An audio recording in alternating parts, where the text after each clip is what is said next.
आणखीन एक महत्त्वाचा मुद्दा की आम्ही आता जे पुण्याची हॉरायझन पाहतोय तिथं लोढा, महिंद्रा अँड महिंद्रा, बिर्ला, गोदरेज असे मोठमोठे ग्रुप येऊ लागले. रेजा, प्रेस्टीज. आता याच्यामुळं छोटे बिल्डर आता पुण्याच्या या उद्योगातनं बाहेर पडणार का? नाही, असं काय होत नाही. बघा, पूर्वी रेजा मुंबईमध्ये होती. मग मला चांगलं म्हणजे रेजाला मी ओळखतो जवळून, रेजाचं सांगू शकतो मी. लोढाला पण मी मंगलप्रभात आमचे राज्याच्या मंत्रिमंडळातील भाजपचेच आहेत, त्यांनाही जवळ ओळखतो. त्यांच्या दोन्ही मुलांनाही चांगलं ओळखतो जवळ. त्यांचे दोन भाऊ वेगळे झाले, म्हणजे मंगलप्रभात बसूनच वेगळं केलं. अंबानी घरात पण दोन भाऊ वेगळे झाले. असं नाही, मराठीचं होतं सगळीकडे. तर मी त्यांना ओळखतो. जेव्हा ते मुंबई त्यांच्या कंट्रोलमध्ये आली आणि मुंबईनंतर त्यांनी कंपनी लिस्टिंग केल्यानंतर वाढवावं लागतं. मग ते हैदराबादला गेले. हैदराबादमधनं त्यांना बऱ्यापैकी काम केलं त्यांनी. मग बँगलोरला गेले. बँगलोरला बऱ्यापैकी काम केलं. मग पुणे शहर जसं वाढत गेलं, जसे चांगले रेट मिळायला लागले. मुंबई आणि पुण्यामध्ये खूप मोठा फरक होता. पण आता पुण्यामध्ये क्लायंट बेस खूप आहे मुंबईपेक्षा. म्हणजे मुंबईपेक्षा मागच्या वर्षी फ्लॅट जास्त विकले गेले पुण्यामध्ये. ओके, मुंबईपेक्षा पुण्यामध्ये जास्त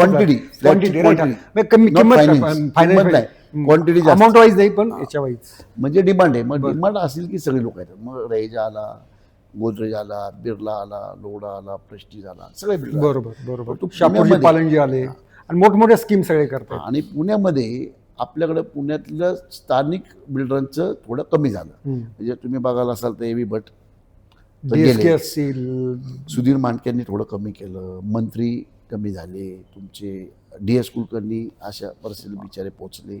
असे बरेच बिल्डर गेले. परंतु आता रेरामुळं आणि जमीनच्या भावांमुळं छोट्या बिल्डरना वाव नाही. परंतु मोठे बिल्डर पुण्यामध्ये सतीश मगर बघा, अतुल चौडिया बघा, आपले पुण्याचेच आहेत. सतीश मगर, अतुल चौडिया, कोलते पाटील, परांजपे, VTP म्हणून एक कंपनी, त्यांचे बऱ्यापैकी काम आहे.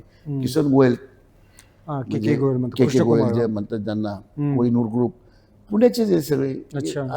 ज्यांच्याकडे त्यांचं स्वतःचं कॅपिटल भांडवल आहे, ज्यांनी आधी जमिनी घेतल्या किंवा ज्यांचं पारदर्शक व्यवहार आहे, असे लोक पुण्यामध्ये पण भरपूर आहेत आणि टिकून राहतील. पण ते जर फारच मोठे, पण एक मिडियम साईज जो एक 50 फ्लॅटवाला, 100 मिडियम साईज पण आहेत भरपूर बिल्डर. पण ते टिकतील का?